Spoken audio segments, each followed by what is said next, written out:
Passons au Rambam, étude du jour. Donc, Sefer HaMizvot, 13 Iyar 5485. Donc, c'est une répétition. Alors, commandement négatif numéro 355, c'est l'interdiction qui nous a été faite d'avoir des relations intimes sans contrat et consécration préalable du mariage, formulée dans la Torah de la manière suivante. Il ne doit pas y avoir une prostituée parmi les filles d'Israël. Et que l'on y trouve également en ces termes. Ne déshonore point ta fille en la prostitution. Le Sifra s'exprime ainsi. Ne déshonore point ta fille. Cela se réfère à celui qui livre sa fille non mariée à une cohabitation sans intention de mariage et à la femme qui s'y livre elle-même. Je vais maintenant t'enseigner pourquoi cet interdit a été repris sous la forme précitée et ce qui vient ajouter une telle répétition. C'est qu'on a vu par ailleurs qu'un homme qui séduit une vierge non encore fiancée ou qui la viole n'encourt aucune autre sanction que le fait d'avoir versé une certaine somme d'argent au père et d'être tenu d'épouser cette femme, comme c'est prescrit dans la Torah.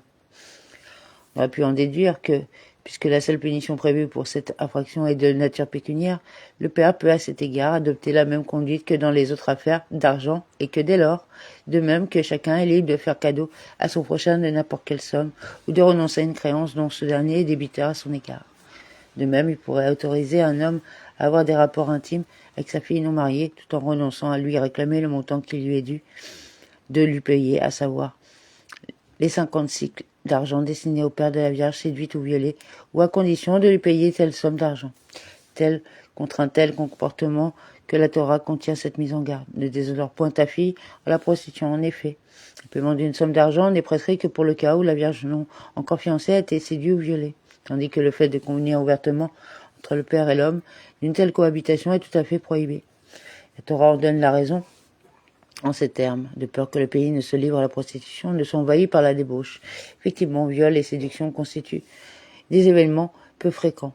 Lorsque la chose est acceptée volontairement et ouvertement, la porte est ouverte à l'impudicité, sous une forme généralisée. Voilà une explication vraiment excellente et adéquate pour ce verset, en harmonie avec les enseignements de nos sages et avec les prescriptions de la Torah. Celui qui viole cet interdit relatif à la fille non mariée est puni de la bastonnade. Quant aux dispositions relatives à ce commandement, elles sont exposées dans Ketubot et Kedushin. Alors, 3 prakim.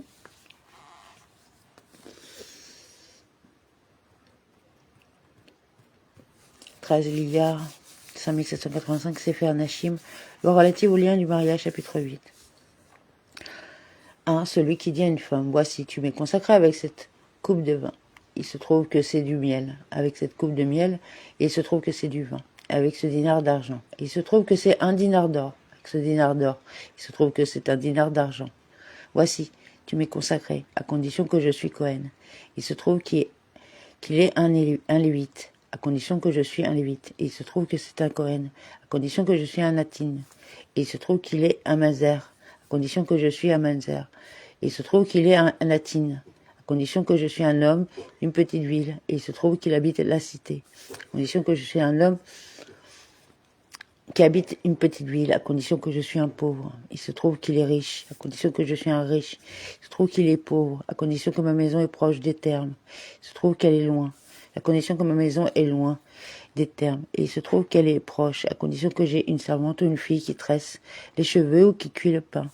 Il n'en a pas, à condition qu'il n'en a pas, et il en a, à condition que j'ai une femme et des enfants. Il n'en a pas, à condition qu'il n'a pas de femme et d'enfants. Il en a. En tous ces cas, et dans tous les cas similaires, elle n'est pas consacrée, de même si c'est elle qui l'a trompée. Dans tous ces cas, quand même, elle dirait, il était dans mon intention de lui être consacré, bien qu'il m'ait trompé et que la chose ne soit pas conforme à ce qu'il a dit. Elle n'est pas consacrée. De même, s'il dit, quant à lui, il était dans mon intention de la consacrer, bien qu'elle m'ait trompé, elle n'est pas consacrée. Les paroles du cœur ne sont pas des paroles. 3. Dans les cas suivants où l'homme déclare « Voici, tu m'es consacré à condition que je suis un parfumeur », et il se trouve qu'il est à la fois parfumeur et tanneur, à condition que je suis un homme d'une petite ville, et il se trouve... Et il se trouve qu'il habite à la fois une petite ville et une grande cité, à condition que mon nom est Yosef, et il se trouve que son nom est Yosef et Shimon. Dans tous ces cas, la femme est consacrée. En revanche, s'il lui a dit à condition que mon nom n'est que Yosef, Il se trouve que son nom est Yosef et Shimon, à condition que je suis que parfumeur. Il se trouve qu'il est à la fois parfumeur et tanneur. Que je n'habite qu'une petite ville et il se trouve qu'il habite à la fois petite ville et la cité. Dans ces 3 cas, elle n'est pas consacrée. 4. Celui qui a dit à une femme, voici, tu m'es consacré à condition que je sais lire la Torah. Il faut qu'il sache lire la Torah et en donner la traduction d'Okelos, le prosélyte. Lui aurait-il dit, à condition que je suis un lecteur. Il doit savoir lire la Torah, prophète et hiérographe avec précision, à condition que je sais répéter. Il doit connaître la Mishnah, mais s'il a dit, à condition que je suis un répétiteur, il doit savoir lire la Mishnah, Sifra, Sifré, Tosefta, de Rabbi Iya. 5. À des conditions que je suis un disciple. On ne dit pas qu'il doit être comme Ben Azaï et Ben Zoma. Plutôt, il s'agit de quiconque répond à une seule question qui lui est posée dans ce qu'il étudie. Puis ceux concernant les lois de la fête, parmi les choses simples que l'on enseigne en public à l'approche de la fête afin que tout le monde en ait bonne connaissance, à condition que je suis un sage. On ne dit pas qu'il doit être comme Rabbi Akiva de Meorbeni et ses pairs, mais il s'agit de quiconque répond à une question de sagesse qui lui est posée. Quel que soit le sujet, à condition que je suis fort, on ne dit pas qu'il doit être comme Avné, fils de Ner et Yoav. Plutôt, il s'agit de quiconque est craint par ses amis du fait de sa force, à condition que je suis riche. On ne dit pas qu'il doit être riche comme Rabbi Eliezer de Morbéni, fils de Arsom, et comme Rabbi Elazar, fils d'Azaria de Morbéni. Mais il s'agit de quiconque est respecté par les habitants de sa ville du fait de sa richesse, à condition que je suis un juste tzaddik, même s'il s'agit d'un parfait méchant, rachat. Elle est peut-être consacrée de crainte qu'il n'ait eu des pensées de repentir dans son cœur, à condition que je suis un méchant, rachat. Même s'il s'agit d'un juste parfait, elle est peut-être consacrée de crainte qu'il ait eu des pensées idolâtres en son cœur. Car grande est la faute de l'idolâtrie, dès qu'il pense en son cœur s'adonner à un tel culte, il devient un méchant comme il est dit, Deutéronome 11, 16, de crainte que votre cœur soit séduit. Il est écrit Ézéchiel 14.5, afin de saisir au cœur la maison d'Israël. Si celui qui a consacré une femme est dit, je pensais qu'elle était une Cohen, or c'est une Lévite. Je pensais qu'elle était une Lévite, voici qu'elle est Cohen. Je pensais qu'elle était pauvre, or elle est riche. Je pensais qu'elle était riche, or elle est pauvre. Elle est consacrée parce qu'elle ne l'a pas trompée. Et de même, si elle qui dit, je pensais qu'il était un Cohen, voici que c'est un Lévite. Je pensais que c'était un Lévite, voici qu'il est Cohen. Je pensais qu'il était riche, or il est pauvre. Je pensais qu'il était pauvre, or c'est un riche. Elle est consacrée parce qu'il ne l'a pas trompée. Sefer Nashim, loi relative au lien du mariage, chapitre 9. Si un homme consacre en même temps 2 femmes qui est interdit d'épouser l'une et l'autre au titre de l'interdiction de Harva, elles ne sont pas consacrées. Comment cela? Par exemple, s'il a consacré simultanément une femme et sa fille, ou bien 2 sœurs, aucune d'entre elles n'est consacrée. Oui, tu ne te marrais pas avec la fille de ta sœur ou de ta mère.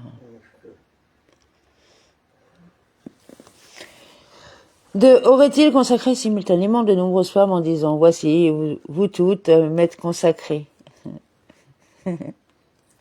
Si elle se trouve parmi elles 2 sœurs ou une femme et sa fille ou autre cas semblable auquel d'entre elles n'est consacrée.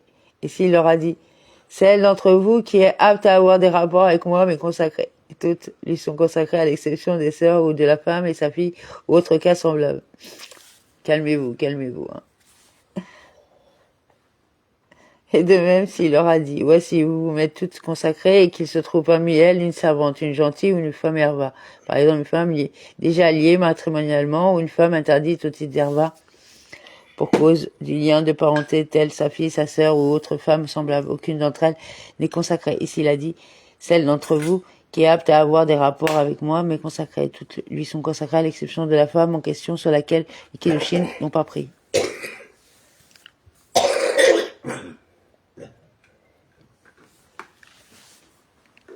3. Soit les cas suivants. Celui qui a dit à 2 sœurs, l'une d'entre vous m'est consacrée avec cela, et cela a donné une peruta à toutes les 2 ensemble, ou qui a donné une peruta à l'une qui l'a reçue pour l'autre, et de même B. Celui qui a dit à un père, une de tes filles m'est consacrée, le père a reçu ses kiddushin dans ces 2 cas. Toutes les sœurs ou les filles ont besoin d'un acte de divorce de lui, il lui est interdit d'avoir des rapports avec chacune d'entre elles, car les kiddushin ont prise sur elles, bien que les rapports ne soient pas possibles avec aucune d'entre elles. 4. Dans le cas de celui qui a désigné un mandataire pour lui consacrer une certaine femme, si ce dernier y est allé et l'a consacré pour son mandat et qu'entre-temps le mandat a lui-même consacré la mère, la fille ou la sœur de cette femme, si bien que l'on ignore laquelle a été consacrée en premier, les deux femmes ont besoin d'un acte de divorce et on lui sont interdites. Et de même dans le cas d'une femme qui a désigné mandataire pour la consacrer à un homme, si celui-ci y est allé et l'a consacré et que la femme s'est entre-temps elle-même consacrée à un autre homme, si bien que l'on ignore lequel a précédé les deux maris, lui donne un acte de divorce. Et s'il le souhaite, l'un lui donne un acte de divorce et l'autre la prend en mariage. 5. Dans quel cas dit-on, dans le dernier cas, que l'un peut divorcer et l'autre prendre la femme en mariage, lorsqu'il s'agit de deux prétendants qui ne sont pas des proches parents. Mais si le mandataire la consacre au père et qu'elle s'est elle-même consacrée au fils, au frère ou autre cas semblable, les deux prétendants doivent donner à la femme un acte de divorce et elle est interdite aux deux.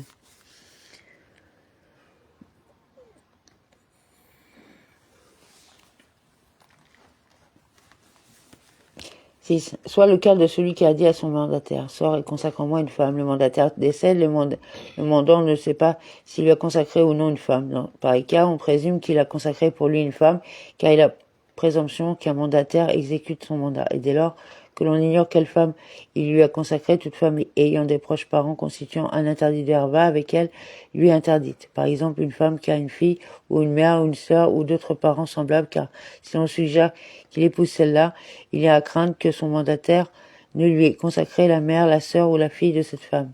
Et une femme qui n'a pas de proches parentes comme celle-ci lui est permise. Si une femme a des proches parentes comme une mère, une sœur ou autre parente semblable, mais que la proche parente en question était déjà mariée au moment où il a désigné, lui, son mandataire, quand même, cette parente aurait été répudiée par son mari avant la mort du mandataire. La femme lui est permise. On ne dit pas que le mandataire a peut-être consacré sa proche parente après qu'elle a été répudiée parce qu'elle n'était pas apte à lui être consacrée au moment de la désignation du mandataire. Or, un homme ne désigne un mandataire que pour lui consacrer une femme qu'il peut consacrer au moment où il lui donne mandat. 7. Soit un homme qui a 5 fils et tous désignent comme mandataire leur père pour leur consacrer une femme. Le père des fils dit alors à un homme qui a 5 filles, une de tes filles est consacrée à l'un de mes fils, et le père des filles reçoit les kiddushin. Dans pareil cas, chacune des filles a besoin de recevoir 5 actes de divorce de tous les frères, c'est-à-dire un acte de divorce de chacun d'entre eux. Dès lors que tous ont donné pouvoir à leur père pour leur consacrer une femme, en cas de mort de l'un des frères, chacune des filles doit recevoir 4 actes de divorce des 4 frères restants, ainsi que la khalitsa de l'un d'entre eux.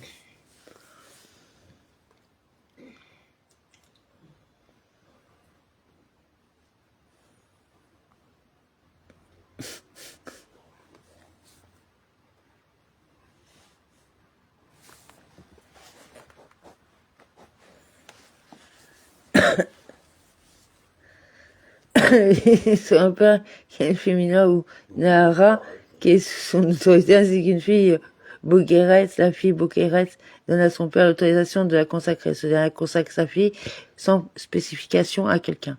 Par cas, la fille adulte n'est pas inclue dans cette mention tant qu'il ne l'a pas mentionné explicitement en disant « Ma fille, celle qui est adulte, qui m'a désigné comme mandataire ». C'est pourquoi dans le cas évoqué, la fille adulte n'est pas consacrée et sa sœur est consacrée. 9. Soit un homme ayant 2 groupes de filles issues de 2 femmes différentes, toutes étant sous son autorité. Il a consacré l'une d'elles et au moment des kiddushin, il a dit au mari « Je t'ai consacré ma grande fille ». Dans ce cas, bien que l'on puisse dire peut-être lui a-t-il consacré la plus âgée parmi les grandes ou la plus âgée parmi les petites ou encore la plus jeune parmi les grandes qui est plus âgée que la plus grande parmi les petites. Toutes sont permises à l'exception de la grande parmi les grandes qui est elle seule consacrée. Et de même, s'il a consacré sa petite fille, bien que l'on puisse dire peut-être s'agit-il de la plus petite parmi les petites, ou de la plus petite parmi les grandes, ou de la plus âgée parmi les petites, qui est plus petite que la plus petite parmi les grandes, toutes sont permises à l'exception de la plus petite parmi les petits, qui est elle seule consacrée. Car sa grande fille signifie qu'il n'y a pas parmi ses filles de plus grande que celle-ci, et sa petite fille signifie qu'il n'y a pas parmi elles de plus petite fille que celle-là. 10. Le père est digne de foi pour dire de sa fille avant qu'elle n'atteigne l'âge adulte. Bokeret, c'est qu'elle est consacrée et il est interdit par cela à tout le monde. 11. Un père qui dit, j'ai consacré ma fille, mais j'ignore à qui je l'ai consacrée. Elle est interdite à tout homme, à jamais, jusqu'à ce que le père dise, j'ai su que je l'ai consacrée à un tel. Elle aura besoin d'un acte de divorce de sa part uniquement, et ce, quand même il aurait su après qu'elle est devenue adulte. 12. Si le père dit, j'ignore à qui je l'ai consacré, et qu'un homme vient et dit, c'est moi qui l'ai consacré, il est cru quand même pour la prendre en mariage et il n'a pas besoin d'autre kiddushin. 13. Si deux hommes viennent disant l'un et l'autre, c'est moi qui l'ai consacré, les deux donnent un acte de divorce à la fille. Et s'ils le souhaitent, l'un donne un acte de divorce et le second la prend en mariage. S'il l'a prise en mariage et qu'un autre est ensuite venu dire c'est moi qui l'ai consacré, il n'est pas cru, il ne la rend pas interdite à son mari. 14. Dans le cas d'une femme qui dit « J'ai accepté les kiddushin, mais j'ignore à qui j'ai été consacré ». Si un homme vient et dit « C'est moi qui t'ai consacré », il est digne de foi pour ce qui est de lui donner un acte de divorce de sorte qu'elle sera permise à tout le monde à l'exception de lui. Mais il n'est pas digne de foi pour ce qui est de la prendre en mariage de crainte qu'il n'ait succombé à son mauvais penchant et qu'elle ne l'encourage afin d'être autorisé.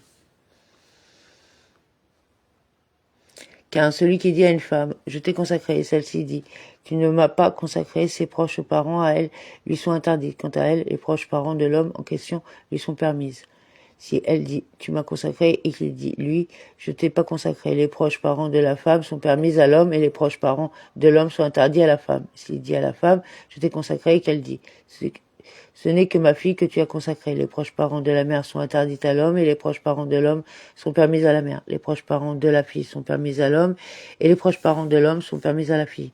S'il dit à la femme, j'ai consacré ta fille, et qu'elle dit, ce n'est que moi que tu as consacré, les proches parents de la fille sont interdits à l'homme et les proches parents de l'homme sont permis à la fille. Les proches parents de la mère sont permis à l'homme et ses proches parents à lui sont interdits à la mère. 16. Tous ceux-là qui revendiquent des kiddushin, leurs déclarations sont prises en compte comme il vient d'être expliqué lorsque le déclarant affirme qu'il y a eu des kiddushin avec témoins mais que les témoins sont partis dans un autre pays ou sont morts. Et s'il reconnaît que les kiddushin ont eu lieu sans témoin, il n'y a pas là de kiddushin comme nous l'avons expliqué. Et dans tout cas, où une femme dit à un homme, tu m'as consacré, mais lui a dit, je ne t'ai pas consacré, il lui demande de lui écrire un acte de divorce pour la remettre, pour la permettre aux autres, car il n'a rien à y perdre. Et s'il lui a donné un acte de divorce de sa propre initiative, on l'oblige à payer l'indemnité de rupture prévue par la Ketouba.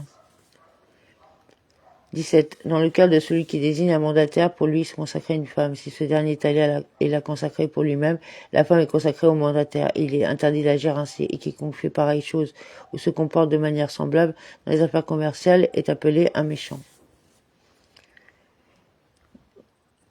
18. Soit le cas de celui qui a désigné un mandataire pour lui consacrer une femme et ce dernier est allé et l'a consacré. Le mandataire dit « Je l'ai consacré pour moi » et la femme dit « J'ai été consacré au premier qui l'a envoyé ». La règle suivante est appliquée. Si le mandataire n'a pas été désigné en présence de témoins, les proches parents de la femme sont interdits au mandataire et les proches parents du mandataire sont permis à la femme.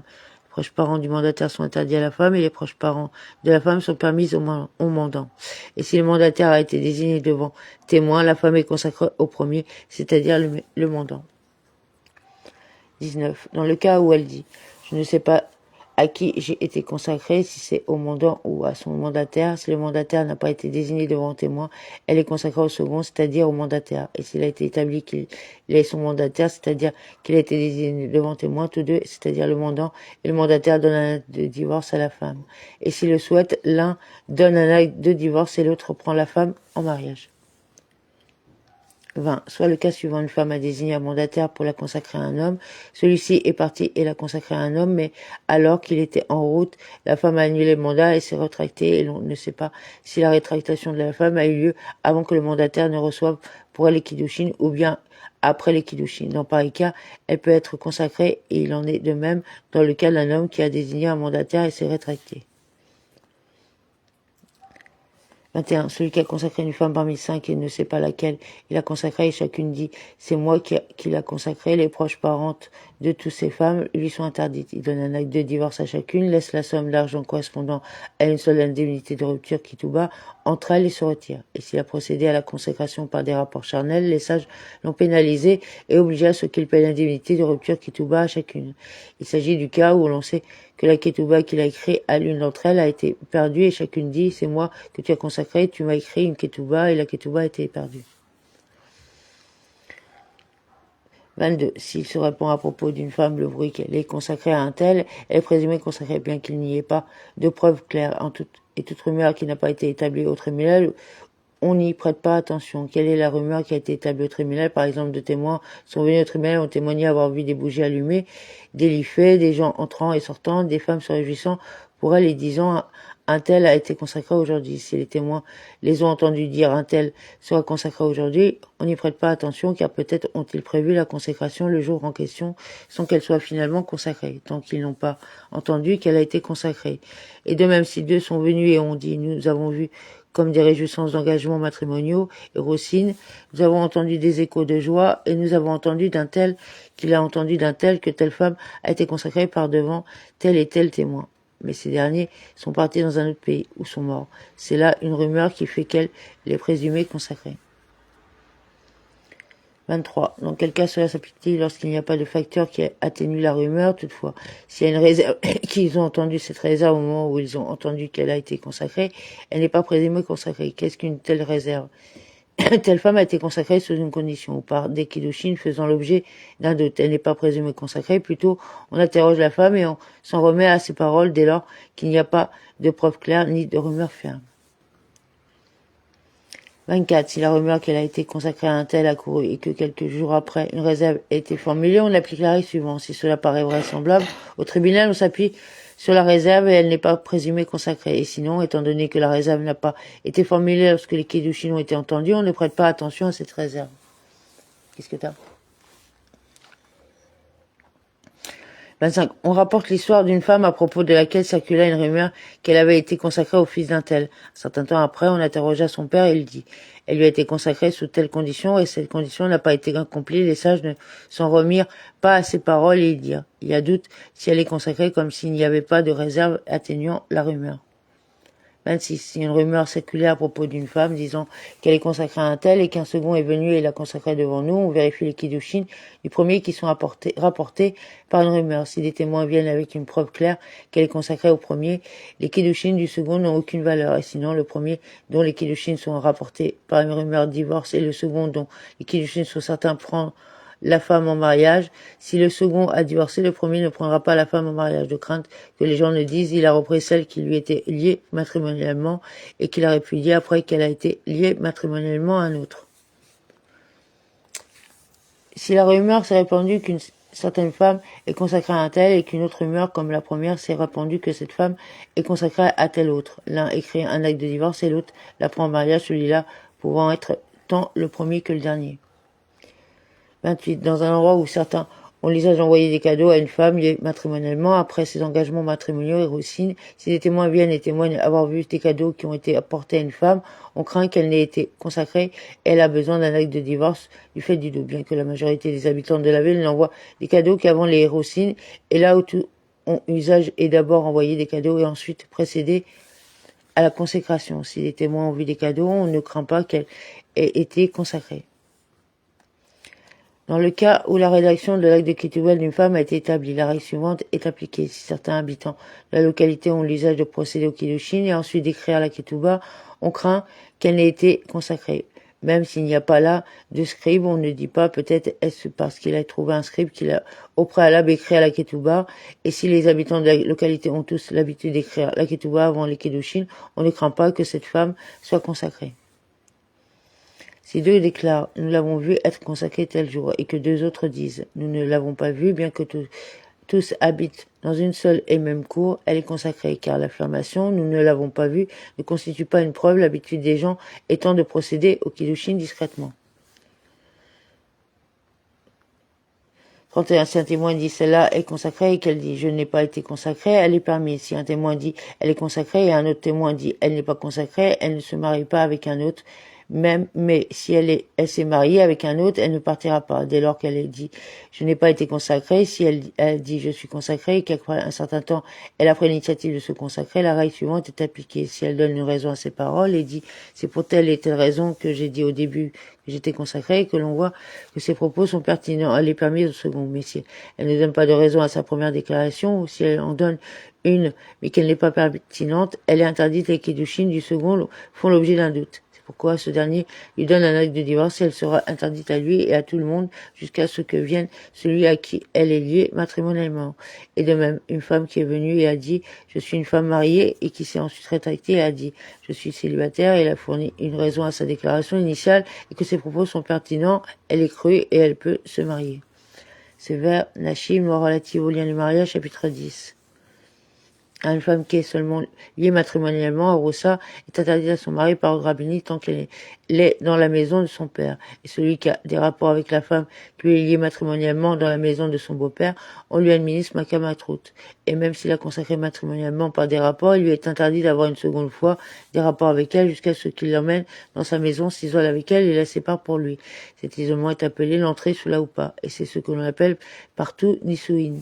Et celui qui a des rapports dans un but de Nisuin avec la femme qui lui est liée matrimonialement après l'avoir consacrée, dès qu'il a commencé les rapports avec elle, il l'a acquise, elle est devenue Nisua. Et elle est sa femme en tout point. Dès lors que la femme liée matrimonialement est entrée sous la houpa, elle est permise à son mari, il peut avoir des rapports avec elle à tout moment où il le souhaite et elle est entièrement sa femme de tout point de vue. Et dès qu'elle entre sous la houpa, elle est appelée Neusa. Bien qu'elle n'ait pas été possédée prouvant qu'elle soit en mesure d'avoir des rapports. Même si elle était Nida, bien qu'elle soit entrée sous la houpa et que son mari se soit isolé avec elle, les Nisuin ne sont pas complets, elle est encore comme une femme Aroussa. 3. Il faut réciter la bénédiction des mariés dans la maison du marié avant les Nisuin. Ce sont 6 bénédictions qui sont 1. Béni sois-tu éternel, notre Dieu, roi de l'univers qui a tout créé à son honneur. 2. Béni sois-tu éternel, notre Dieu, roi de l'univers qui crée l'homme. 3. Béni sois-tu éternel, notre Dieu, roi de l'univers qui a créé l'homme à son image, à l'image de l'apparence de sa forme, et qui a préparé pour lui, de lui, une construction éternelle. Béni sois-tu éternel qui crée l'homme. 4. Qu'elle se réjouisse la stérile lors du rassemblement de ses enfants en elle dans la joie. Béni sois-tu, éternel qui réjouissions avec ses enfants. 5. Réjouis les bien-aimés comme tu as réjoui ta créature au jardin d'Éden à l'origine. Béni sois-tu, éternel qui réjouis le marié et la mariée. 6. Béni sois-tu, éternel notre Dieu, roi de l'univers qui a créé l'allégresse et la joie, le marié et la mariée, la jubilation, l'exultation, la gaieté, la félicité, l'amour et la fraternité, la paix et l'amitié. Rapidement, éternel notre Dieu, que l'on entende dans les villes de Judée et dans les rues de Jérusalem la voix de l'allégresse, la voix de la joie, la voix du marié et la voix de la mariée, la voix de l'exultation des mariés sous le dais nuptial et des jeunes gens à leur banquet en musique. Béni sois-tu, éternel notre Dieu, qui réjouit le marié avec la mariée. 4. Et s'il y a là-bas du vin, on apporte une coupe de vin, on dit tout d'abord la bénédiction sur le vin, on récite ensuite toutes ces bénédictions sur la coupe de vin. On récite donc cette bénédiction dans certains endroits. On a l'habitude d'amener de myrte avec le vin. On récite alors la bénédiction sur le myrte après le vin et ensuite les 6 bénédictions surmentionnées. On ne récite la bénédiction des mariés qu'en présence de 10 hommes adultes et libres, le marié comptant dans le quorum. 6. Celui qui a établi des liens matrimoniaux avec une femme et a récité la bénédiction des mariés, mais ce n'est pas isolé avec elle dans sa maison, sa femme est encore Aroussa, car ce n'est pas la bénédiction des mariés qui fait les Nisuin, mais l'entrée sous la houpa. S'il a établi les liens matrimoniaux et a fait entrer sa femme sous la houpa, mais n'a pas récité la bénédiction des mariés, elle est tout de même Neusa, au plein sens du terme, et il récite la bénédiction des mariés même plusieurs jours après. Une femme Nida ne sera pas prise en mariage Nisuin tant qu'elle ne s'est pas purifiée. Et on ne récite pas la bénédiction des mariés pour elle tant qu'elle ne s'est pas purifiée. Et s'il a transgressé, il l'a prise en mariage alors qu'elle était Nida, elle récite la bénédiction des mariés, il ne la récite pas à nouveau.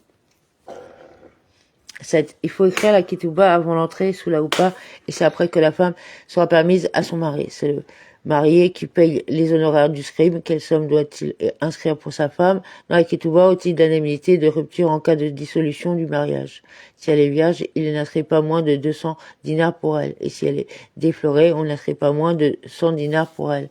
C'est ce qu'on appelle le montant de base de la ketouba. Et s'il désire lui ajouter même un kikar d'or, il peut le faire. Alors concernant la somme inscrite en supplément et la somme principale est la même au regard de la plupart des choses. C'est pourquoi que partout où l'on parle de la ketouba, sans autre précision, cela fait référence à la fois au montant de base et au supplément. Ce sont les sages qui ont institué la ketouba pour la femme afin qu'elle ne soit pas facile à répudier aux yeux de son mari. 8. Concernant ces dinars, l'ordonnance des sages ne requiert pas de pièces d'argent pures, mais des pièces de la monnaie courante à cette époque qui était un alliage de 7/8 de cuivre et 1/8 d'argent. de sorte qu'il y avait dans un cella un demi-sous d'argent pur. Les 200 dinars de la femme représentent donc 25 sous d'argent pur et les 100 dinars d'une femme déflorée 12 sous et demi. Le poids de chaque sous est de 96 grains d'orge, comme nous l'avons expliqué au début des lois hérovines. Et le dinar est ce que l'on appelle par tous sous, qu'il s'agit d'un dinar d'argent pur ou d'un dinar de la monnaie de l'époque. 9. On ne diminue pas au-dessus des 200 dinars pour une femme vierge et 200 dinars pour une femme déflorée. Et quiconque diminue son union charnelle est un acte de fornication. Tant que celui qui a rédigé la ketouba, tant dans un acte écrit que celui qui a fait un part devant témoin de la déclaration assortie d'un acte d'acquisition kinyan, qui a envers elle une dette de 100 ou de 200 dinars selon le cas, sont dans leur bon droit. Et de même, s'il a donné des biens meubles d'un montant correspondant à sa ketouba, il lui est permis d'avoir des rapports avec elle jusqu'à ce qu'il ait le temps d'écrire la ketouba. Dans le cas de celui qui a fait entrer une femme sous la houpa, mais ne lui a pas écrit de ketouba, ou de celui qui a écrit une ketouba, mais l'acte de la ketouba a été perdu, ou de celle qui a fait remise de la ketouba à son mari, ou qui lui a vendu sa ketouba, le mari doit à nouveau lui écrire une ketouba du montant de base s'il souhaite la garder, parce qu'il est interdit à un homme de cohabiter avec sa femme, ne serait-ce qu'une heure sans ketouba. En revanche, concernant celle qui a vendu sa ketouba au rabais à une tierce personne, son mari n'a pas besoin de lui écrire une autre ketouba, car les sages ont institué la ketouba dans le seul but qu'elle ne soit pas facile à ses yeux à répudier. Or, si celui-là répudie sa femme, il devra payer la ketouba de la femme à l'acheteur comme il aurait dû la lui payer à elle si elle ne l'avait pas vendue. Celui qui a établi les liens matrimoniaux avec une femme et lui a écrit une ketouba. Si elle n'est pas entrée sous la houpa, elle est encore à Rossa et n'est pas Nesua, car ce n'est pas la ketouba qui opère la Nisui. Et s'il meurt ou la répudie, elle perçoit le montant de base de la ketouba sur les biens libres de son mari et ne perçoit pas le supplément dès lors qu'il ne l'a pas amené sous la houpa. En revanche, s'il a établi des liens matrimoniaux avec une femme et est mort ou l'a répudiée alors qu'elle était à Rossa sans lui avoir écrit de ketouba, elle n'a droit à rien, pas même au montant de base, car l'ordonnance des sages pour la femme ne lui donne droit au montant de base de la ketouba qu'après les nisuin ou après la rédaction de la ketouba. Si un père a établi des liens matrimoniaux pour sa fille que le mari lui a écrit une ketouba et qu'il est mort ou qu'il l'a répudiée alors qu'elle était Nahara, l'argent de sa ketouba revient à son père, comme nous l'avons expliqué précédemment au chapitre 3. 12. Et de même, les sages ont institué que quiconque épouse une femme vierge se réjouisse avec elle pendant 7 jours. Il n'est pas occupé à son travail, ne fait pas de commerce au marché, mais mange, boit et se réjouit qu'il soit jeune, homme ou veuf. Et s'il agit d'une femme déflorée, il ne se réjouit pas moins de 3 jours avec elle, car les sages ont institué que le marié se réjouisse 3 jours avec une femme déflorée, qu'il s'agisse d'un jeune homme ou d'un veuf. 13. Un homme peut épouser de nombreuses femmes simultanément le même jour et il récite la bénédiction des mariés pour tout à la fois. Mais en ce qui concerne les réjouissances, il doit se réjouir avec chacune séparément comme il lui est approprié, avec une femme vierge 7 jours et avec une femme déflorée 3 jours. On ne mêle pas une joie à une autre. 14. Il est permis d'établir des liens matrimoniaux et roussines tous les jours ouvrables, même le 9 av, que ce soit le jour ou la nuit. Mais on ne prend en mariage ni swin une femme, ni veille de Shabbat, ni dimanche. C'est un décret de crainte qu'on en vienne à profaner le Shabbat avec les préparatifs du repas, car le marié est préoccupé par le repas. Il est inutile de dire qu'il est interdit de prendre une femme en mariage le Shabbat, même pendant Od Haomed. On ne prend pas une femme en mariage comme nous l'avons expliqué, car on ne mêle pas une joie à une autre. Ainsi qu'il est dit, Genèse 29, 27. Achève la semaine de celle-ci, et on te donnera aussi celle-là. Et les autres jours, il est permis de prendre une femme en mariage n'importe quel jour de son choix, à condition que le marié s'applique aux préparatifs du repas du mariage les 3 jours qui précèdent le mariage. 15. Dans un lieu où les tribunaux ne siègent que le lundi et le jeudi, une femme vierge est prise en mariage le mercredi, de sorte que si le mari a une plainte pour non-virginité de son épouse, ils seront rendre à la première heurte au tribunal, et l'usage des sages est que celui qui prend en mariage une femme déflorée le fasse le jeudi, afin qu'il ne se réjouisse qu'avec elle jeudi, vendredi et Shabbat, et repart à son travail le dimanche.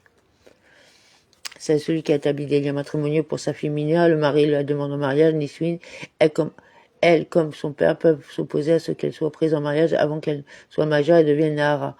Et s'il souhaite la mener sous la houpa, il peut le faire, mais il ne convient pas d'agir ainsi.